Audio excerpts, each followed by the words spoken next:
Vamos a comenzar con la presentación del profesor José Francisco Fernández. Para la presentación yo quería contar una pequeña anécdota que parece medio rara, pero bueno, creo que es graciosa como para ver cómo nos conocimos. Mis suegros viven en Málaga y un día recibo un mail de un profesor de la Universidad de Almería que había traducido Mercier y Camier. Y yo justo me iba al otro día de ese mail. Entonces quedamos en contacto. Y esto hace 5 años más o menos. Y desde entonces, justamente por tener mis suegros en Málaga, nos encontramos todos los años en España y hacemos encuentros beckettianos.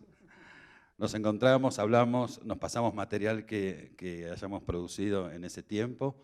Y bueno, fue una alegría enorme, y es una alegría enorme hoy también presentarte en este momento. José es, mejor dicho, es director de la revista Estudios Irlandeses de la Universidad de Almería.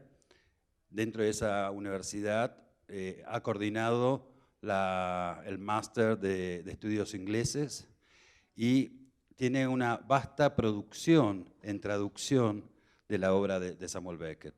Mercier y Camier, que decíamos recién, Dream of Earth to Middle Women, también lo ha traducido en la editorial Tusquets. Primer Amor, una edición que salió el año pasado. Y también el relato Asunción, del cual hablamos el primer día de estas conferencias. El trabajo de José Francisco se titula José Emilio Pacheco, traductor de Samuel Beckett, el caso de Cómo es, 1966. Muchas gracias. Muchas gracias, Lucas. ¿Se oye bien? ¿Tengo que darle a algún sitio? Ah, ¿así mejor?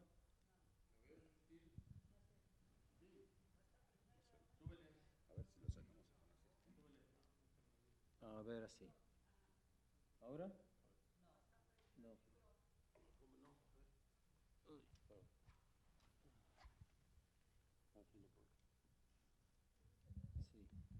¿Ahora sí? ¿Mejor? Sí, totalmente. Bueno, muchas gracias por venir a esta hora tan intempestiva. Antes que nada me gustaría pedir disculpas porque es un atrevimiento venir aquí de España a hablarles a ustedes de un poeta mexicano que conocen muchísimo mejor que yo. Es un atrevimiento y una osadía y por eso les pido perdón de antemano. Pero hay una razón. Cuando traduje Cómo es el año pasado y realicé un trabajo previo de ver quién lo había traducido previamente en el castellano, como una investigación, descubrí que lo había evidentemente traducido José Emilio Pacheco, cuya obra desconocía y ahora me parece fascinante, y sin embargo no había nada, no encontré nada escrito sobre esa traducción. Y eso fue lo que me llevó a indagar para preparar mi traducción, a indagar sobre esta traducción, sobre quién la había hecho, en qué condiciones, y este es el resultado. Bueno, pues comienzo. En todas las biografías de José Emilio Pacheco se destacan sus múltiples facetas en el mundo de la cultura: poeta, narrador, crítico, columnista, ensayista y, por supuesto, traductor. Sus trabajos en este último terreno son muy destacados y en las semblanzas biográficas que acompañan a sus libros puede leerse que ha traducido, entre otros, a T.S. Eliot, a Samuel Beckett, Tennessee Williams, a Walter Benjamin, Harold Pinter, Victor Hugo, William Faulkner. Todos esos autores traducidos por Pacheco dan una muestra de la vasta cultura del poeta mexicano y de su infinita curiosidad como hombre de letras.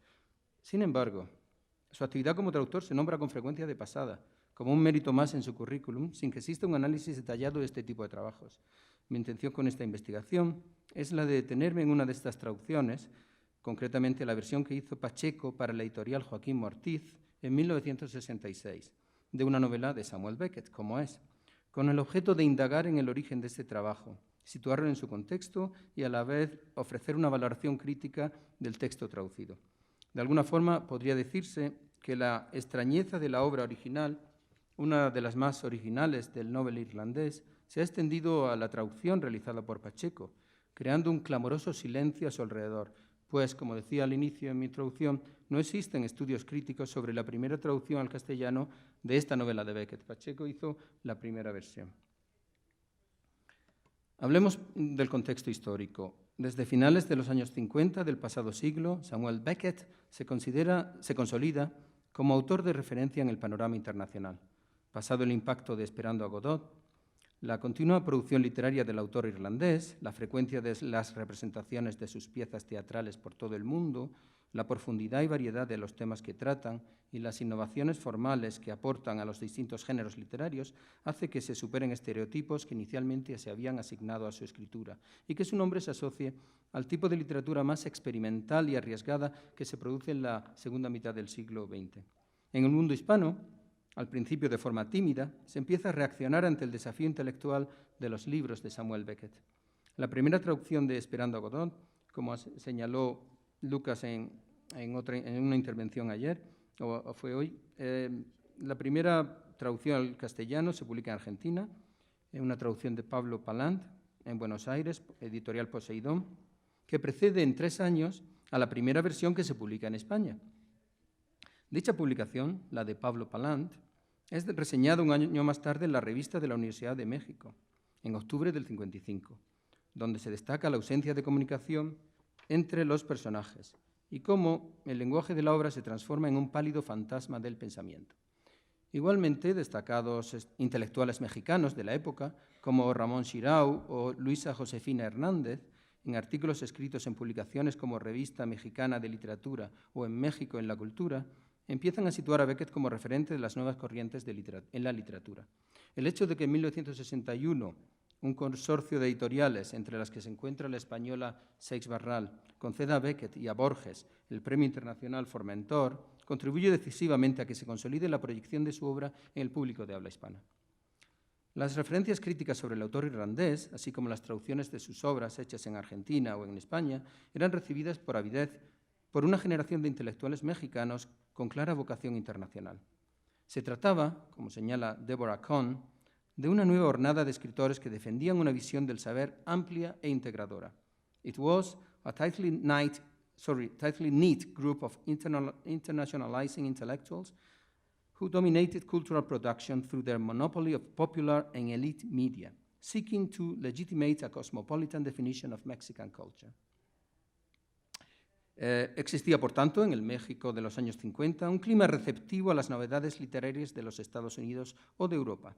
Esta situación se debía al momento expansivo que atravesaba la economía, al interés del poder político por propiciar una apertura del país en todos los frentes y a la labor de importantes editoriales, la tarea iniciada por el Fondo de Cultura Económica, después continuada por ERA o por Siglo XXI.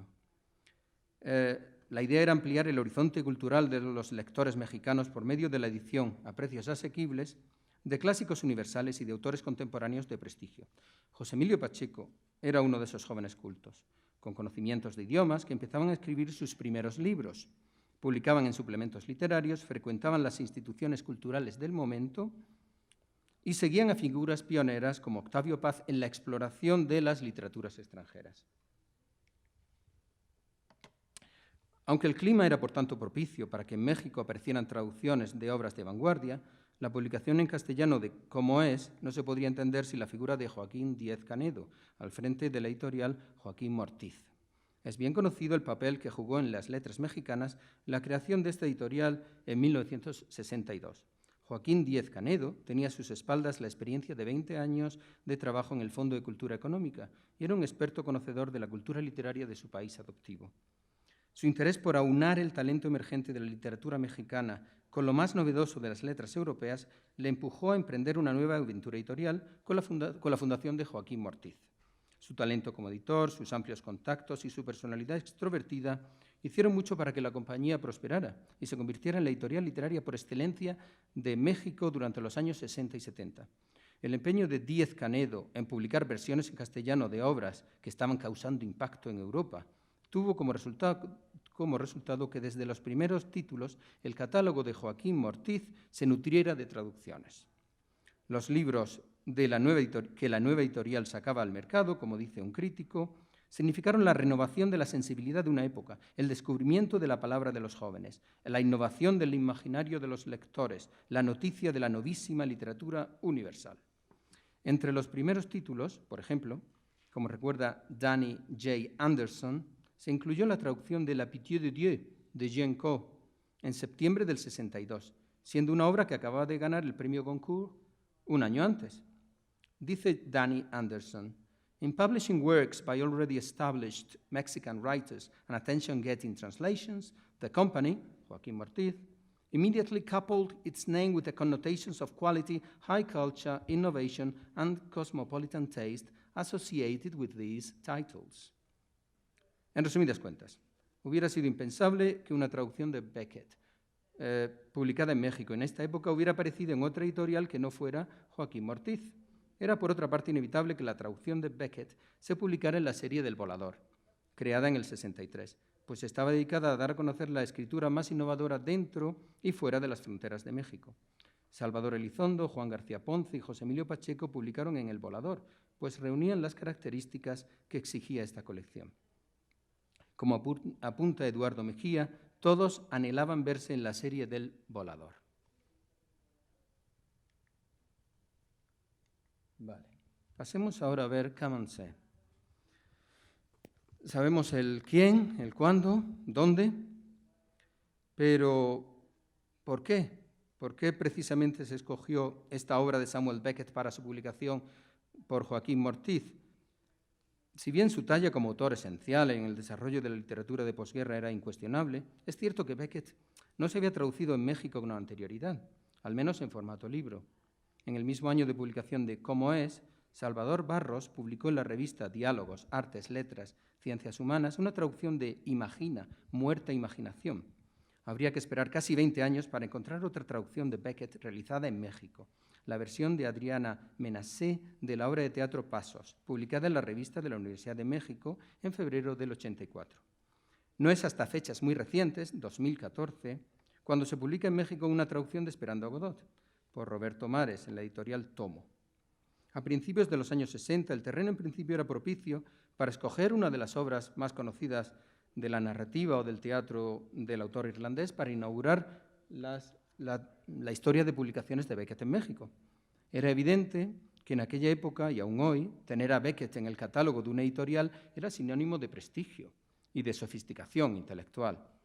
El crítico Manuel Rodríguez Rivero dice: Beckett era ya una de las figuras fundamentales de la literatura de posguerra, un verdadero autor de culto, estamos hablando de los años 60, sobre el que ya comenzaba a tejerse la enorme producción bibliográfica a la que se referirá muy expresivamente años más tarde John Calder.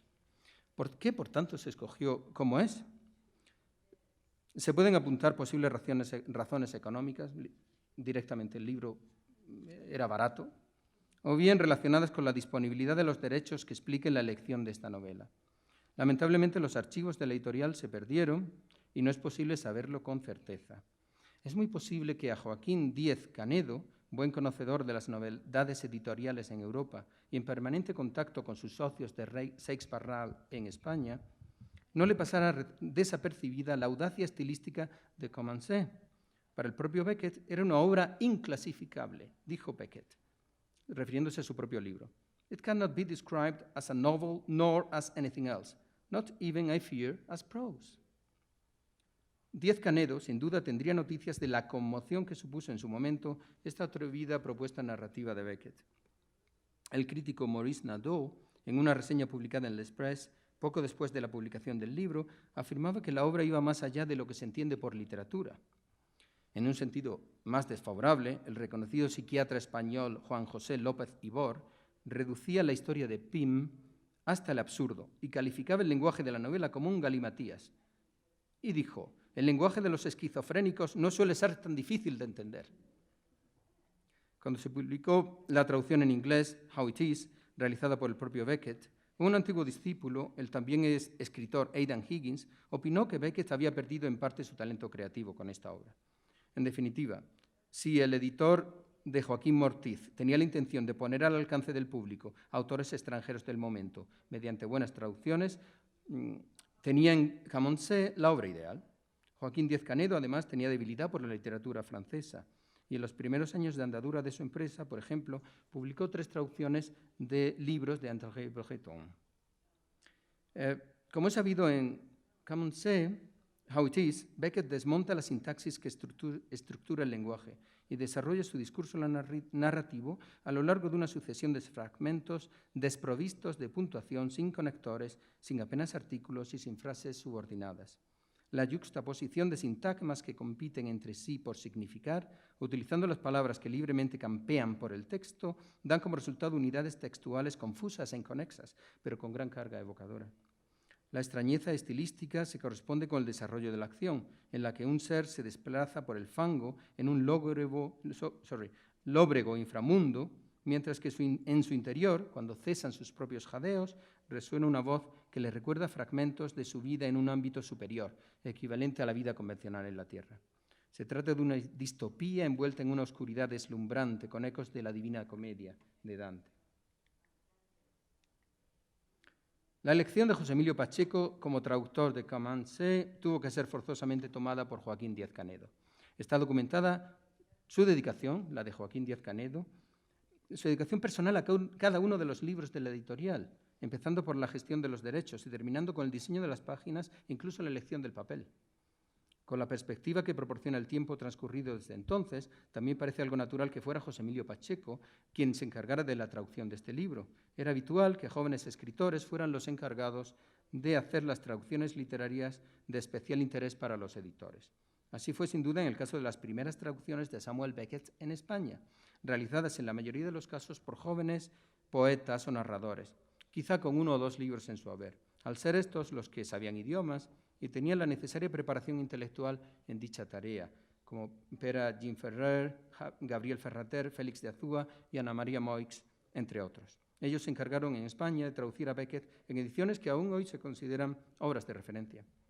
José Emilio Pacheco, por tanto, era un caso similar en México, un intelectual al inicio de su carrera en el que un editor podía confiar para realizar encargos literarios de gran especialización.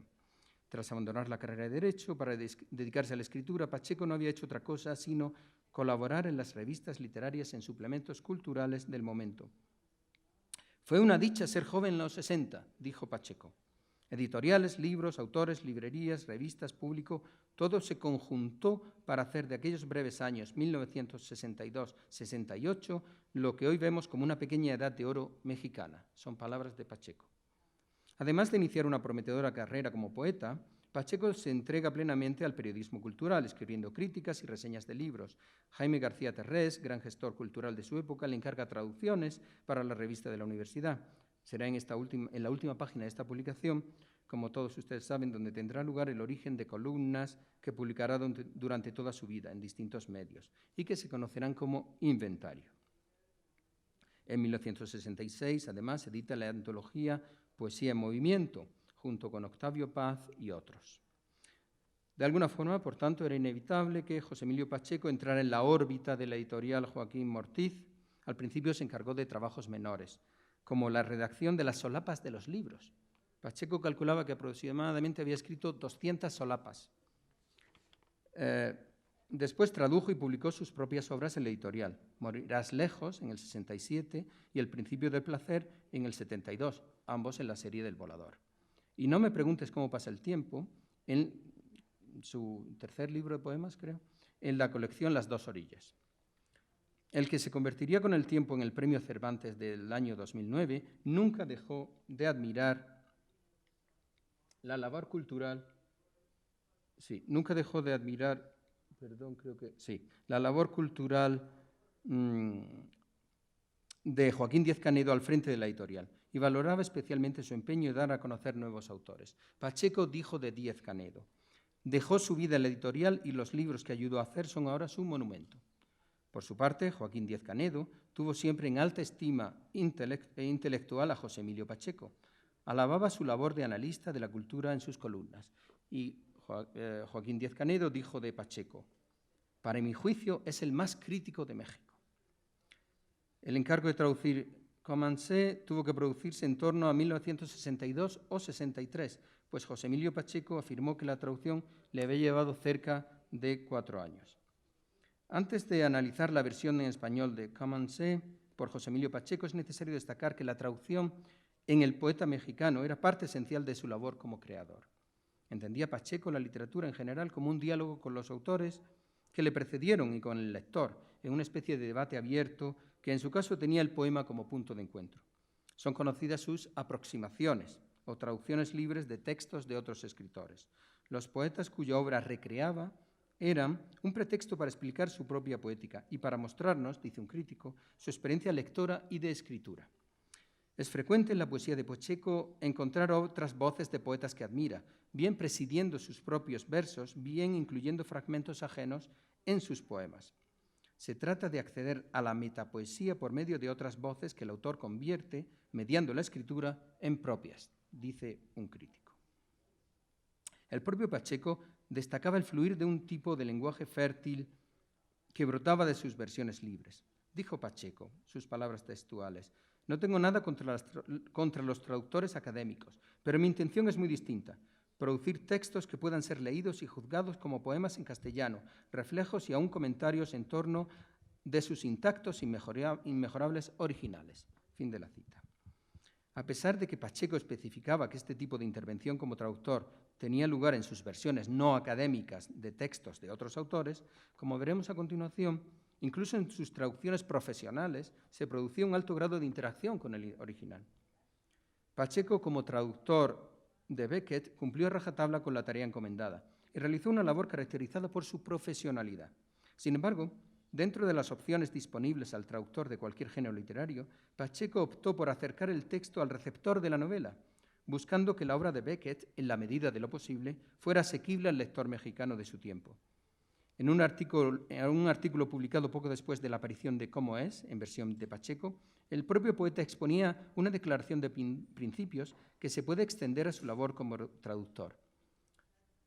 Y cito a Pacheco: «Nuestros artistas saben que cuanto pinten, compongan, escriban, etc., se hallará fatal, inexorablemente determinado por su condición de mexicanos, pero que no hay razón alguna de que no dispongan de lo que pertenece a todos los hombres, y así, convirtiendo, nacionalizando estas influencias, enriquezcan con sus propios matices la tradición de la cultura mexicana». Fin de la cita. Mi hipótesis de partida en este artículo es que Pacheco, como traductor, siguiendo un objetivo que compartía con Díez Canedo, concibió su versión de Beckett como un elemento más para contribuir a la apertura de la cultura mexicana a las corrientes literarias más actuales de la época. Para ello, necesariamente tenía que naturalizar, en la medida de sus posibilidades, el texto beckettiano, ya de por sí, como hemos visto, extraño y excéntrico. De ahí la mezcla de sofisticación y llaneza de esta singular traducción. Me gustaría, antes de analizar la traducción, decir brevemente algo de cómo se hizo. Para eso tuve la suerte de contactar con la hija de José Emilio Pacheco, Laura Emilia Pacheco, ella misma traductora. En un correo electrónico, no hace mucho, durante el transcurso de esta investigación, me dijo que ella no sabía nada de esta traducción, no tenía recuerdos de que su padre hablara especialmente de esta traducción. De todas formas, Laura Emilia habló con su madre, Cristina, y le pudo confirmar estas palabras que cito con su permiso. Laura Emilia Pacheco me contaba en este correo electrónico que la traducción de Cómo es fue uno de los primeros trabajos en los que ellos colaboraron. Pacheco le dictaba a Cristina, o José Emilio le dictaba a Cristina, y era al poco tiempo de casados, solo con 23 años, y ella con 21. Supongo, me imagino, aunque esto es ya elaboración mía, después Pacheco puliría, corregiría, modificaría o revisaría esos originales. Muy bien. Pasemos ahora a analizar. ¿Solo 5 minutos? Bueno. Intentaré. A ver. Esto no funciona. Ah, ahí está. Vale. Bueno, haré lo que pueda. Algunas de las características de la traducción de Come Say de Samuel Beckett. Para tener un modelo de referencia con el cual comparar este trabajo, he acudido a la versión más extendida en español de la misma novela, la realizada por Ana María Moix. Bien, veamos el léxico. En su versión de Cómo es, Pacheco utiliza un léxico rico, sólido, rotundo, más cercano al castellano clásico que al habla actual. Esto hace que la prosa poética de Beckett mantenga en español una carga de profundidad anclada en la tradición.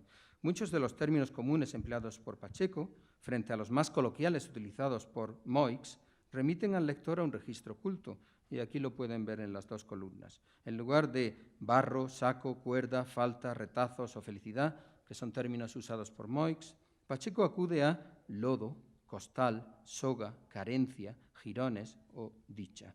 Lo mismo ocurre en su elección de adjetivos. Si Moix dice viejas, Pacheco dice antiguas. Si Moix dice continuar, Pacheco dice proseguir. Si Moix dice por todas partes, Pacheco dice donde quiera.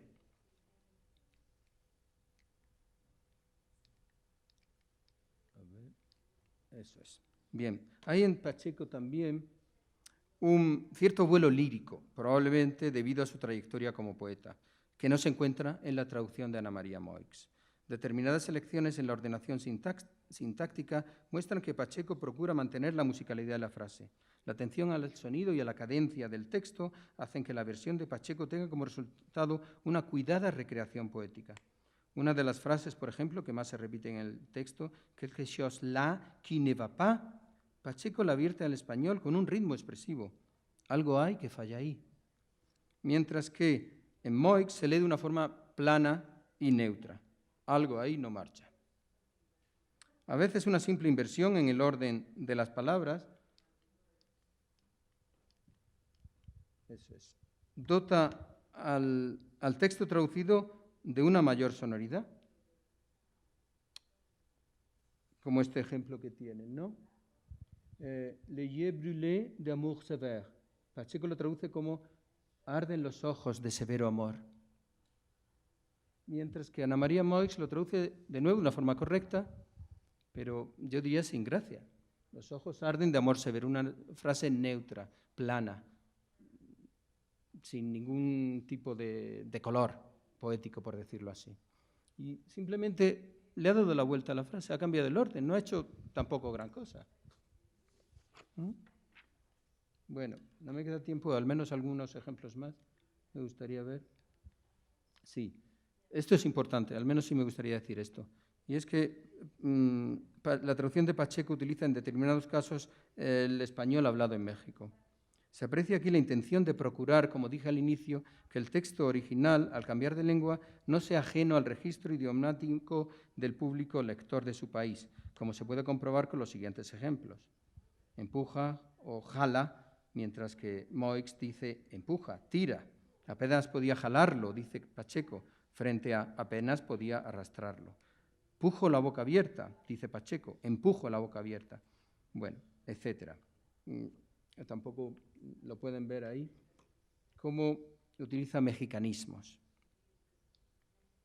Y el último aspecto que voy a destacar es la adaptación cultural. Pacheco busca adaptar, en su traducción de Commencé, Pacheco realiza operaciones lingüísticas relacionadas con la equivalencia dinámica entre los dos idiomas, francés y español, buscando, más que la precisión léxica, la consecución del mismo efecto en el lector mexicano. Y en ese sentido, el principal recurso que utiliza es el de la adaptación cultural, de forma que determinadas expresiones encajen en el ámbito experiencial de la audiencia a la que va dirigida la traducción. Si en el texto original se puede leer, por ejemplo, moi, belles cheveux en brosse, Pacheco lo traduce como yo, pálidos cabellos, en corte alemán. Mientras que para Moix la frase resultante sería más bien yo, pálidos cabellos al cepillo. Bueno, podría poner más ejemplos, pero creo que estamos como mal de tiempo, ¿verdad? Bueno, tendría más, pero de todas formas, si hubiera alguien interesado en el público, estaría encantado de ofrecerles más datos sobre esta traducción. Y muchas gracias.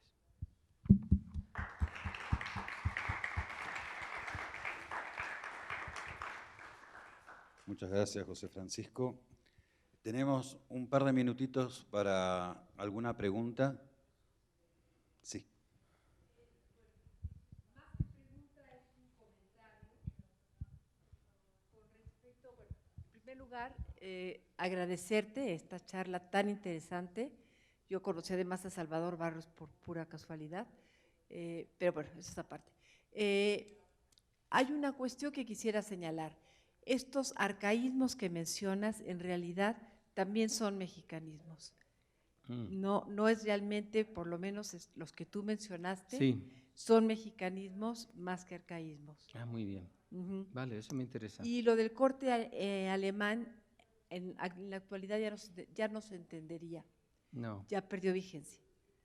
Claro, esta traducción es del 66, aunque él empezó en el 62, Sí. 63 a hacerla. No, lo que digo es que efectivamente es un mexicanismo, pero que ya perdió vigencia, por lo menos en mi opinión, del conocimiento Bien. del Es algo que, español por ejemplo, en mexicano. España no diríamos. Se cortó el pelo al cepillo, es como se dice, no de corte alemán. No, nosotros ahora ya no, pero sí se decía así, Bien. ciertamente. Pero Muchas ya perdió gracias. vigencia. ¿No? Gracias por su Al comentario. contrario.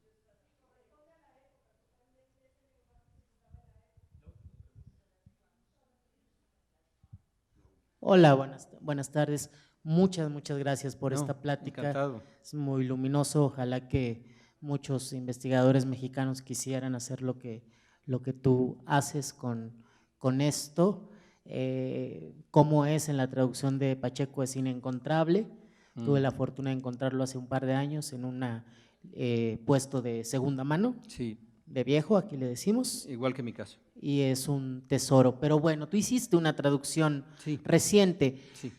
¿Qué elementos retomas de Pacheco con traducción pues a la mexicana o a la latinoamericana? ¿Qué elementos te llevas? Tú estarías más cercano a la traducción de Ana María Moix, ¿cierto?